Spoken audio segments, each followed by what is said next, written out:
Okay, getting ready to get started here. I've got something going in the background, some noise going on in the background. Hey, did you figure out what it was? No, I mean, the toilet, I can't get it to stop. I'm shaking it. It feels like the knob is so super duper loose. Okay, well, I'll come up there and check it. It's too loud.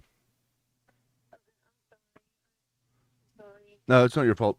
Okay, Just use the restroom, so better than okay, that's okay. All right, love you, bye. Okay, I'll be right back. I gotta go try to get the toilet to quit making noise upstairs. Actually, it's not even really coming through. I mean, I don't know if you can hear it. I don't think it's loud enough to worry about. I'm not going to worry about it. We're just going to go ahead and get started. Okay, here we go. Unless somebody says, unless one of y'all say you can hear it, it's just kind of a humming, like a water running. Anybody hear it? Yo, no. I don't even know if text is coming through. Okay, we'll get started. Testing 1 2, testing 1 2. Noise all over. Okay. Welcome to Theology Unplugged. I'm Michael Patton, and this is session number 30 of Through Theology in a Year. Our special through all of theology, all of systematic theology from beginning to end, trying to get through it in 1 year. And I mean, I'm not saying we're on pace, but it's gonna be at least a year before we get through it, and who knows, maybe a year before we get through this first section called Introduction to Theology, Prolegomena, because you guys know how much I like this. I could spend so much time on this. I mean, I could pause for every one of these and spread them out to 10 sessions, but we need to get through this. We need to see the overview. This is kind of like right in between a big picture forest look and looking at the trees. I'm trying to get mid-range so that we can go through all of systematic theology, kind of see the big picture, and then maybe dig in deeper after that. But we are on session 30, and if you guys need to figure out more about the ministry, more about me, there it is, Patreon. That's where you support me at. If you enjoy what I'm doing, go there. That'd be great. And I'd love to have you as a member. I need you as a member. How's that? Okay, let's go ahead and get started. This is Postmodernizing the Faith. We're still on postmodernism. And we're going to be on postmodernism until next week at the very least. We'll probably get through it next week because the way I've got it planned out today and next week, but we'll see how it goes next week, or not next week, excuse me, tomorrow. Yes, that would be tomorrow. The next session, that is going to be incredibly important for the entirety of the theology program. It's going to answer a lot of questions and really so much to do with Christian epistemology. This does too. This is very interesting because what we're doing is we're looking at how the church, how the evangelical church, or really the church in general across the world has engaged postmoderns. How is it that with this changing culture, with everybody thinking differently than they did before, with a global world culture where people are asking different kinds of questions and just thinking differently, a different ethos that you have in the background of what is going on. How is the church responding to it? And this is really, really important because, especially for those of you who are church leaders or your pastors, because you might be able to place yourself and figure out where it is that you fit in or what it is you agree with or don't agree with. And I'm going to broadly look at the different ways in which people are doing this. Remember last time we ended by talking about the different religious or theological spins on postmodernism. And these, you've got universalism, pluralism, syncretism, and inclusivism. And we ended last time talking about inclusivism and how these things, I hate to put them, all of them, as compromises, because that is kind of showing my hand a little bit. But at the same time, that's the way you may be looking at it. Look at these people compromising the gospel. Look at these people, opting for universalism. Everybody is saved. Look at these people opting for pluralism, that all roads lead to the same place. All religions eventually get to God. Look at this compromising of going to syncretism. Let's just pick what we want. It's a smorgasbord of different options whenever we are trying to choose what kind of Christianity we want, or what kind of Christian do I want to be. And then finally, you have the most popular one within at least conservative evangelical Christianity, which is inclusivism. And that is, inclusivism is distinct from restrictivism or exclusivism. Inclusivism says that the gospel can be revealed. Jesus Christ may reveal himself to other peoples, other nations, because that's what we're dealing with here with the postmodern. They're saying, what do we do with the people who have never heard the gospel? That's a big question of postmoderns, because why? We live in a global culture. It's no longer an isolated community where everything you know is within that community, and that's all you think are there's no more options. But now that we live in a global world, we're asking questions. What about those people on the other side of the world? I can see them, now on a computer screen. I can see them on my phone. I can talk to them. They're not as bad as I thought they were, that kind of stuff. And so you've got inclusivism, which says, there's whole other cultures out there that may have never heard the gospel. No missionary has ever been to them. They've never heard about Jesus Christ, never heard about the cross and his death and resurrection. But at the same time, inclusivism says this, that they can still be saved because Christ can still apply his blood to them as long as they do the best they can. And I ended last time by talking about how Roman Catholicism is explicitly inclusivistic since 1965 at Vatican II. Now, the thing is that I want you to see is that there is a movement. There is change. And whenever you look at this, you may look at change and say change is always bad, especially whenever it comes to the gospel. But here's what you got to understand as well. Sometimes whenever we get new information in our life, we become very rigid in that information. And we become what we would call legalistic, and we're not able to see the big picture, and it takes time for us to see the big picture. A good example would be this. Whenever you were young, your mom and dad taught you to brush your teeth. What time did they tell you to brush your teeth? Well, they said once in the morning and once in the evening. And what kind of toothbrush and what kind of toothpaste? Well, they gave it to me and they showed me how to do it. And, this is how long I'm supposed to spend brushing my teeth, 2 minutes, on the front, or 2 minutes on the back, whatever it may be. You got instructions. And immediately to you as a child, those were ironclad. That was the way you do it, period. Somebody else you see doing something different, it doesn't make any sense to you because that's the way mom and dad taught you to do it. Right whenever we learn something, right whenever we're introduced to something, right whenever we have a new concept of something, we normally will become legalistic about that without seeing the big picture and being able to see what things are there that cannot be sacrificed and what things are there just, as placeholders for the way we do it right now, but not necessarily essential for the action. So you might say, well, brushing your teeth, whenever you got older, you began to see, you didn't have to have mom and dad tell you when to do it. And you began to see, hey, I can do it in the afternoon as well, or I can just do it after I eat once a day, or I can use a baking soda, or I can just use a toothpaste, or you may not even believe in those things, because I know people who don't believe in toothpaste anymore, and they just use other things. But in the end, what's the principle? The principle is clean your teeth. The principle is keep your teeth healthy. You want them whenever you grow older. And then you begin to base everything on that principle, however you understand it. And it may involve a toothbrush. It may involve toothpaste. It may involve certain times.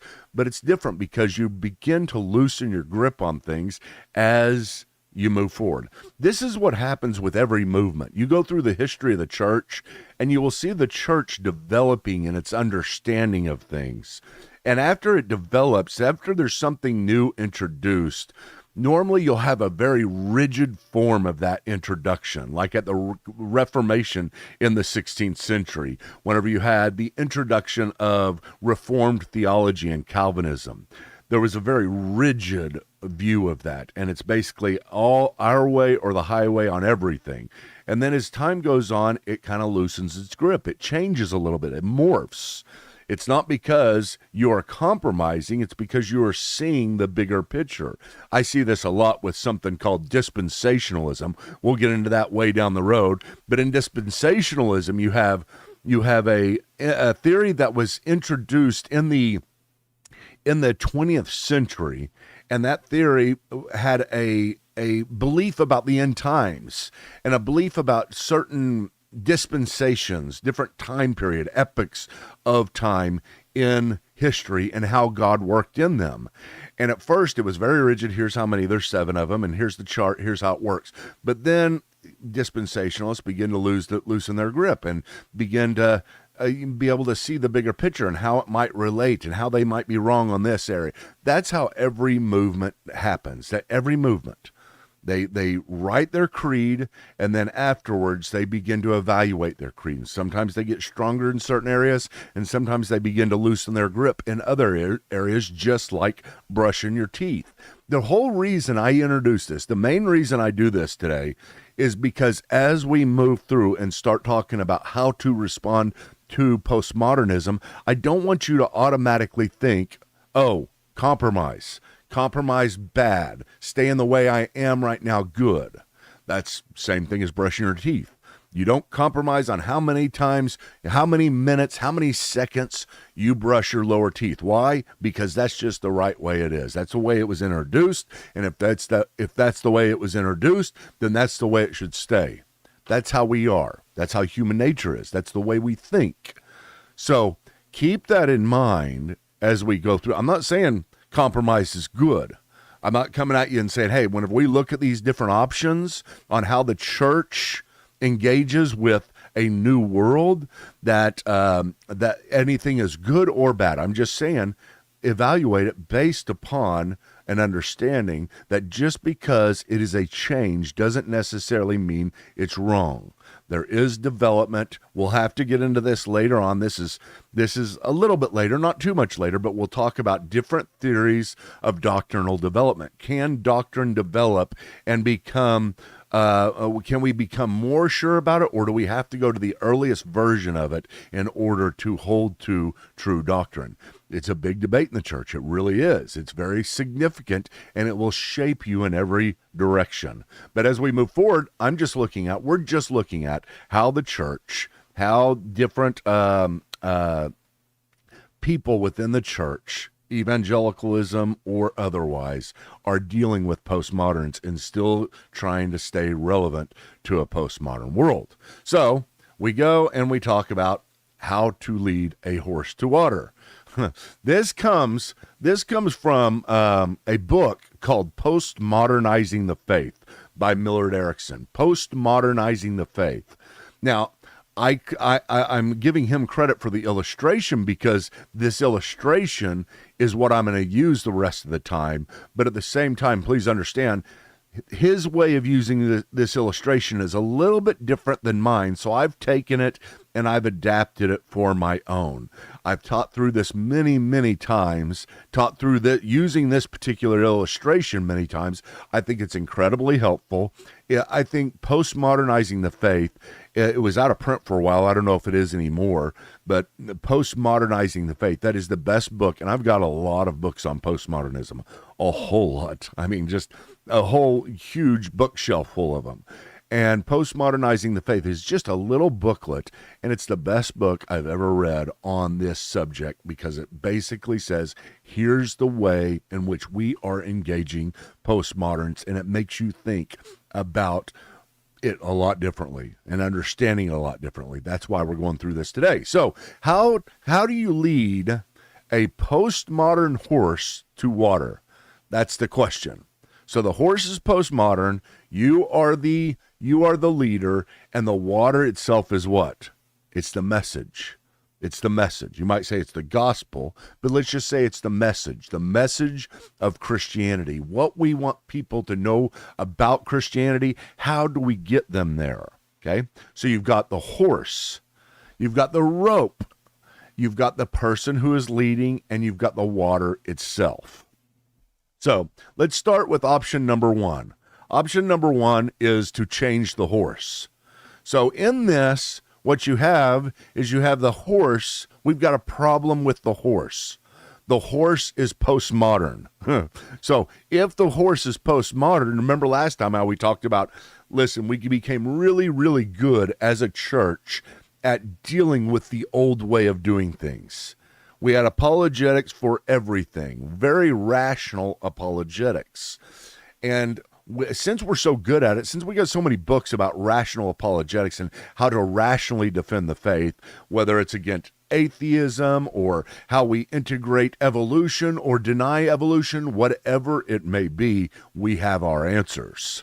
So that's kind of the deal. We've gotten good at defending the faith to modernists, the people that went before, the rationalists, the people who had a high value of logic and had a high view of man's ability to come to the right conclusions. So here's what we want.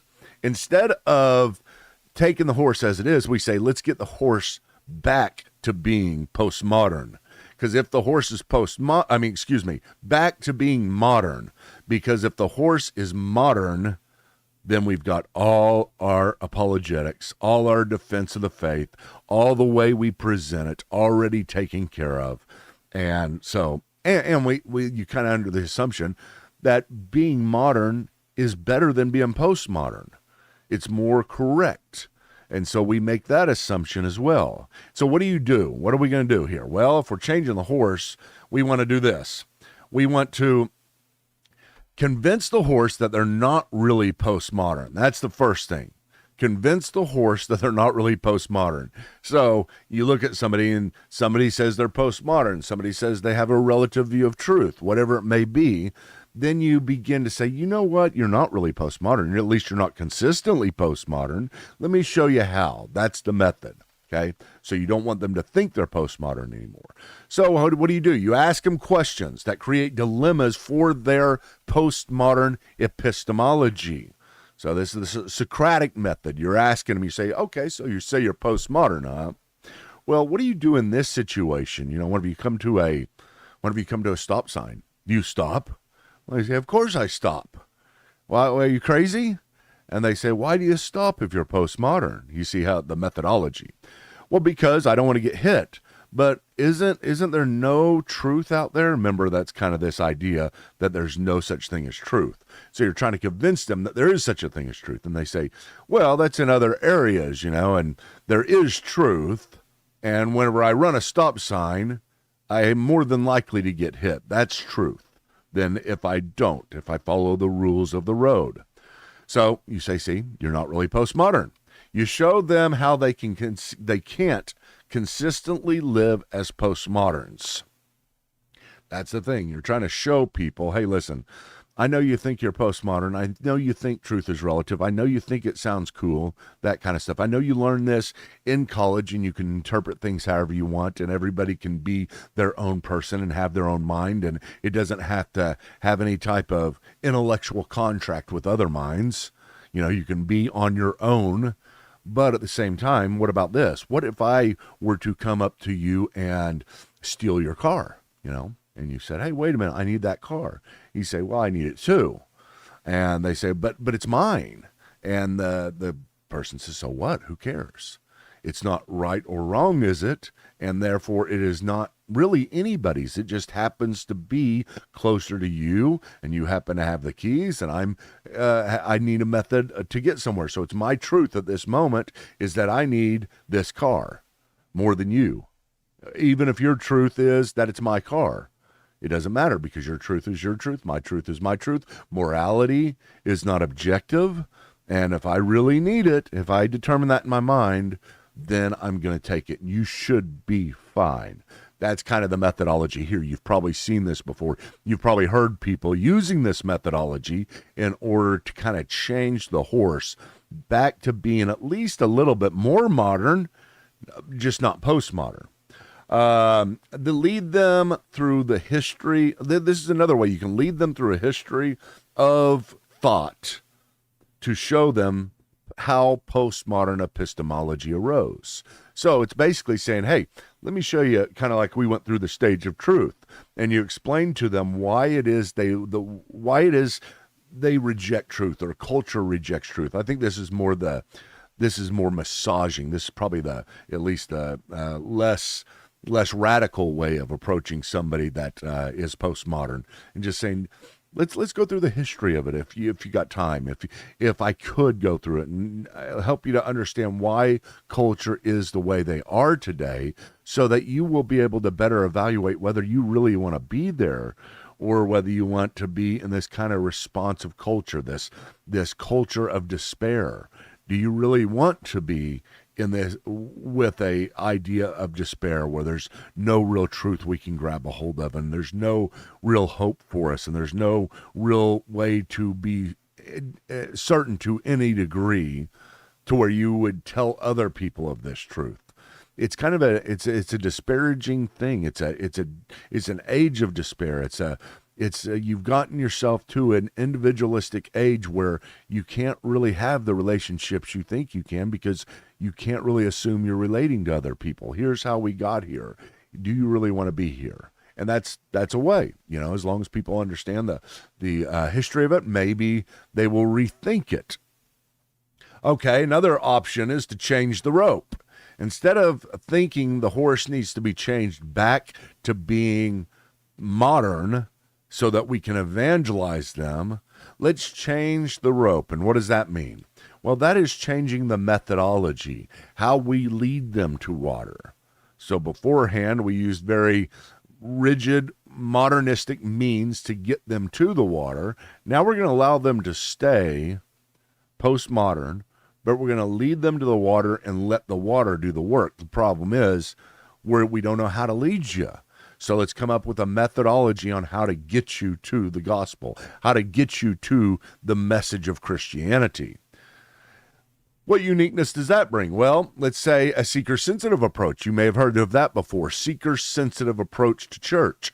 And seeker-sensitive approach to church simply means you try to adapt the church to look more familiar. You adapt the church to look more like the world. That's the third one here.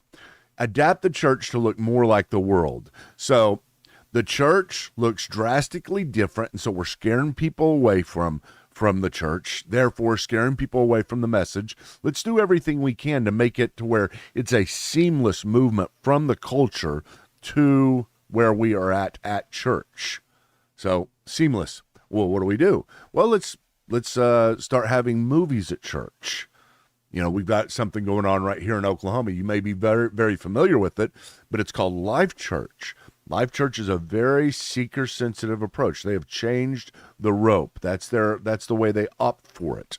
And they just started a series called At the Movies, which my wife went and acted for. I think she may be in one of them, but it's At the Movies. And so and it's really, really good and well done. I mean, as good as anything you see in Disney World. I don't know if Disney World's any good anymore, but back whenever I went there, 2 decades ago, it was incredible. I couldn't believe the presentation. I couldn't believe the effectiveness of the presentation, how much they put into it.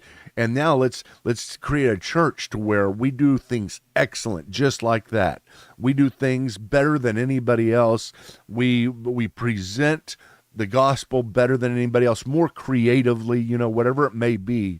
Like at Life Church, if you were to go there, I don't know what it's like right now, but usually whenever you go there, like whenever they did Toy Story, there were just massive Toy Story props everywhere. I mean, look like the best Toy Story props you've ever seen, and little games they had made for it. It was just crazy. But here's a seamless approach. You're walking from the world into the culture, from the culture into the church, and you're not shocked. You're not blown away. It may be something as simple as using PowerPoint presentations or more illustrations. Maybe that's kind of an in-between on the seeker-sensitive approach. You may not be able to go all out, but at least I can put up PowerPoints. We didn't used to do that, and whatever it may be more visual in our presentation. Now, that's interesting because I just gave you the seeker-sensitive approach where you're sensitive and you're trying to make a seamless approach from the world to the church. However, in postmodernism, there is also a big movement to make it a greater chasm. Instead of you walking in, and whenever you go to church, it just feels like Walmart. It just feels like the movies. It just feels like Disney World. I want it to feel completely different, to where you are shocked and you know you're coming to something different. That is another approach. And so people will say, create the church to look like the church, not like the world. Make sure that people, whenever they engage with the gospel, they are engaging something different. That's, again, another approach. So you have adapt the church to look less familiar. Make the church building look more traditional. Elevate the stage rather than lowering the stage. Use even an ancient liturgy of some sort. You can do it by using incense, doing a liturgy that is a congregational reading, going back to the old hymns, that kind of thing. Whatever it may be, some people opt and say the best thing we can do for the postmodern, the best way we can change the rope, the most attractive we can be to a postmodern world is to look very, very different. Because the people don't want the same old, same old. So two completely different approaches to lead a postmodern horse to the message of the gospel. Another way you may be able to look at it is this. Whenever you're changing the rope, instead of preaching from Paul's epistles, because Paul's epistles, what are they? Paul's structure, book of Romans, most logical, structured book in the New Testament. I mean, it's basically a systematic theology in and of itself. So we don't want to do that because we're not in a rational world anymore. We're not in a logical world. It's not the way they think. It's not the way they learn. It's not what attracts them. So whenever you come to Paul, it's kind of boring. They're not trying to find the assurance that Paul tries to give as he builds his rational case in his didactic literature. Whenever he writes a letter, from beginning to end, it's very structured. It has an argument. Now we move to, instead of the didactic literature, let's move to a gospel. Let's move to a narrative. Let's start teaching just from stories. This is a big way in which people are leading the postmodern horse to the message of the gospel, is saying, let's do it through stories now. People relate better to something that is relational. Paul's logic is not relational, but telling the story of Christ, telling the stories of the Old Testament, that kind of stuff. Another thing that's in the same vein is preaching from the book of Ecclesiastes. Many people say that Ecclesiastes, that book, was the book written for postmoderns. And if you read through it and see the attitude of the writer of Ecclesiastes, probably Solomon, whenever you're watching him, whenever you're looking at him, he is very different. He's very discouraged. It seems to be that he's in an age of despair. It seems to be that he has gone around the world and understood it in such a way, almost like the history that we've gone through of epistemology. He's gone through and tried to find hope in many things, and in the end, he throws up his hands, and he doesn't have many options, and he doesn't have things that he trusts anymore. He doesn't have things that he sees the same way. He's tried everything, nothing new under the sun, nothing's really good. Here's the best you can do, that kind of thing. That's relational. That's a mixture of the didactic and relational, where you're teaching somebody something, but at the same time, it's very, very relational because you find yourself in the book of Solomon. You find yourself the book of Ecclesiastes. You find yourself relating very much to Solomon. So that's another, that's changing the rope. Okay, what's next? Well, next we can change the leader. Change the leader. What does this look like? Well, the leader. Who is that? That is you. Okay, that could be the pastor, it could be you. But changing the leader is where you take the different characteristics of the leader and you focus on like relational evangelism. You're the one, you're building a relationship, so you're changing yourself. You preach the gospel when necessary, use words, as St. Francis of Assisi said, preach the gospel when necessary, use words. Although he didn't really say that, but it's attributed to him, and it's like him. Trust me. Create safe spaces where people can express their problems and doubts. Live authentically. This is for you. This is different. This is where you say, I'm going to be real. Okay, in order to reach this postmodern, I need to be translucent. I need to be authentic. I need to be transparent in everything that I go through, all the problems that I have, all the doubts that I have myself. Relational. It's changing yourself. It's not you have all the answers, come over here and check me out because my life is perfect. And since my life is perfect, you should be attracted to the message of my life. It's that my life is broken, I'm messed up, but at the same time, I still find hope. So what do? You live authentically. You serve others. You listen more than you speak. You be present at important times in people's lives because that's what they remember. They remember who was there whenever somebody died, who stayed by their side. And then after they remember this, after they figure this out, that's whenever they decide to listen to you, even though it is all happening subconsciously, because they live in a world where they doubt authenticity, they doubt sincerity, they doubt any type of certainty that can be drawn from that. And so as long as you are authentic, the more authentic you are, the more effective you're going to be in being able to preach Christ and tell people about the gospel. Okay, so what's next? Well, the last one here is change the water. Now, I'm going to use this in a negative way right now, and I want you to understand why, because next week we'll talk about it a little bit differently. But at first, I'm saying change the water. The other ones you may have said, I get it. I understand some of that stuff. That makes sense. And maybe we do that. Maybe we do change our methodology in the rope. And yes, we're supposed to be authentic. So all those things you could probably find good too. Now, whenever I present this one, I'm going to present it at least for you evangelicals like me. You're probably going to be very allergic to it at first.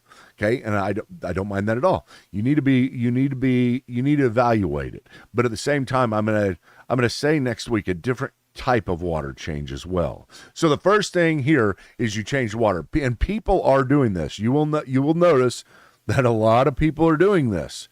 They're changing the water. And remember, just because you change the water doesn't mean it's bad. Maybe the water was bad. Maybe remember whenever we were brushing our teeth and we only used Colgate toothpaste and we only used Colgate toothbrushes, and that's it. That was part of our doctrinal statement.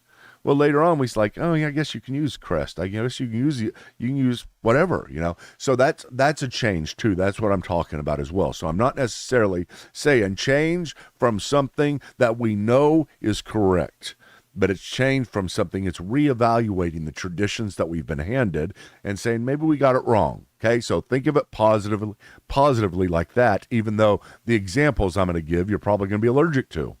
So what do? Well, in order to change the water, to make it, remember, changing the water is to make it to where it's more tasty, it's more satisfying, it's more refreshing. It's what you actually need rather than, a caffeinated drink. It's actually water that'll hydrate you. So make it to where it hydrates you more spiritually. And what do? Well, maybe you make the doctrine of hell optional or change the doctrine of hell. Maybe you rethink that and you say, hey, listen, here's the deal. The world right now is not it was a lot easier beforehand to accept the doctrine of hell whenever you were in your small communities and you didn't know these people. But now that we know them, believing in hell is just more untenable. It's harder. It's more emotionally jarring. And so therefore, maybe we rethink hell. Maybe hell doesn't exist. Maybe it's annihilated. Maybe universalism is happening. That's whenever you get to the point, what we talked about last time. Or maybe you change the atonement, because the atonement's really hard. And you see this quite a bit in the church today. Changing the atonement means that you look at the atonement and you say, here's the evangelical, traditional Protestant Catholic view, is that God's wrath came down upon his son, and he punished his son for our sins. And you say, people are starting to question that. I say, wait a minute, that doesn't make any sense. Why would God be so mad at Christ? Why would he require this kind of sacrifice? Isn't this cosmic child abuse? So you see those kind of things going around because people are rethinking. And so therefore, in postmodernism, what people are doing is they're changing the water, and they're getting maybe a few of these things out that don't belong there, at least according to them. Just views on sexuality. Maybe we've got it wrong. Maybe it's just traditions we have been handed. And if the culture says I cannot go to church because they do not accept same-sex lifestyle, then let's get rid of the same-sex lifestyle. Is it really that important? Even if it is wrong, maybe it's not that important. That's the changing of the water. It's filtering it out sometimes. Stay away from the Old Testament. That's another thing. You see this today a lot. People are staying away from the Old Testament because God in the Old Testament just seems like a different God, and we can't answer why it is or how it is that you have him commanding the genocide of entire nations. And so instead of, we just say, hey, listen, that's the way he did things back then, and today, that's not the way he does things. Maybe even adopt for some type of process view of God where God has grown. He has grown in his understanding. He is changing. So all the kinds of stuff like emphasize social justice, emphasize the different aspects of the gospel, the what we are to do to change the world, because people want the world changed. They see injustice everywhere. We see it everywhere. Therefore, make Christianity's main motive not to get people to repent of sins and get their sin problem taken care of, but get the sin of the world washed away. Get rid of it, change it. So the Christianity is about changing the world, making it better. That's the main message we have, not Christ and the atonement. So you see how it's just changing things. Downplay the role of rational apologetics, maybe. You know, we usually go out into the world, and what we're doing is we're defending our faith and telling everybody, here's why it's right, here's why you have to believe it. But now, rational apologetics maybe doesn't appeal to anybody, even if we can make our case, even if we can show that they're inconsistent if they don't accept it. That's not the issue.